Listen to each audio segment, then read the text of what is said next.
You might recall that about a year ago we added this 2019 Volvo XC40 to Kelley Blue Book's long-term test fleet. Well, it's time to bid adieu to our XC40, but not before we make this tell-all video about our scandalous year behind the wheel.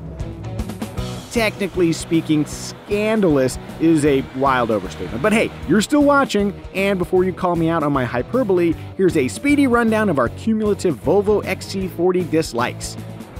The collision warning system activated a bit too aggressively for our tastes. We never warmed up to the double-tap action required to put the drive selector in gear. Power from the 2-liter turbocharged engine was inconsistent.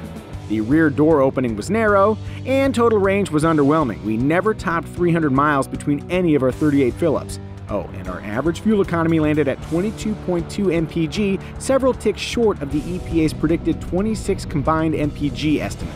But hey, I'm guessing we drive with a little more flair than the EPA's test cycle. With that dense section of complaining lodged, let's brighten things up with cheery, pithy praise. After a year, we still adore the XC40 style. I mean, look, a tiny Swedish flag. We also like the XC40's size. It proved easy to park, and the cargo area was large enough for most of our hauling needs. On that note, the built-in divider and underfloor cargo nooks were super useful. Our car's semi-autonomous pilot assist feature actually worked quite well, shouldering some of the driver's burden when negotiating traffic. After 8,000 miles of driving, our car never needed repairing, and complimentary maintenance is included for the first 3 years, so our out-of-pocket expenses were limited to gasoline.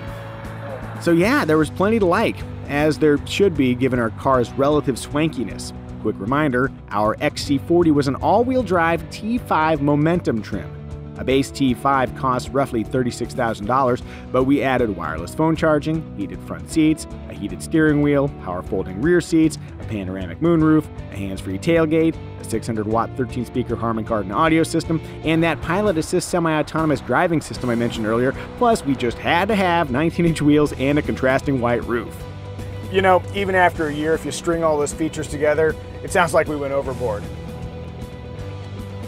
Added up, and our XC40 stickered at $44,315. Did we deserve such an indulgent runabout? Probably not. Regardless, we learned a lot driving this humble $44,000 subcompact luxury SUV for a whole year.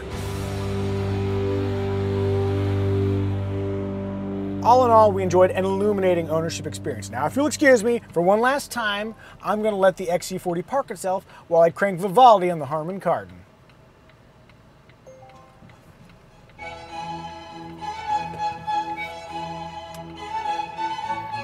You know, Tim, I find it really is the simple things in life that make it so worth living.